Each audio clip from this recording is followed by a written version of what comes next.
n'êtes pas drépanocytaire, vous ne portez pas aussi le trait de la drépanocytose. Donc nous vous encourageons à continuer le combat.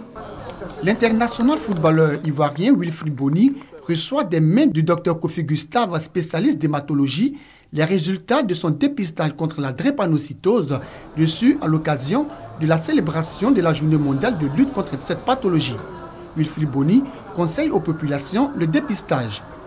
C'est vraiment important que la population se mette en garde parce que c'est un fléau qui tue aussi. Et donc pour ça j'ai décidé d'associer mon image pour pouvoir lutter contre cette maladie.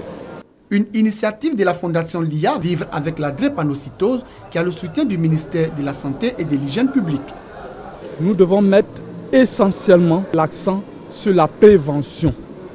Prévention, la population doit vraiment connaître comment est-ce qu'on devient drépanocytaire, quelles sont les mesures à prendre pour éviter la drépanocytose, mais surtout savoir aussi qu'on vit avec la drépanocytose. Notre combat, c'est pouvoir dépister les enfants à la naissance et dès leur enfance, les prendre en charge de manière rapide pour qu'ils puissent vivre mieux leur maladie. Sensibilisation, séance de photos pour dire non à la maladie, distribution de flyers des temps forts qui ont marqué cette journée de sensibilisation de lutte contre la drépanocytose. Une maladie héréditaire de l'hémoglobine reconnue comme une priorité de santé publique dans le monde.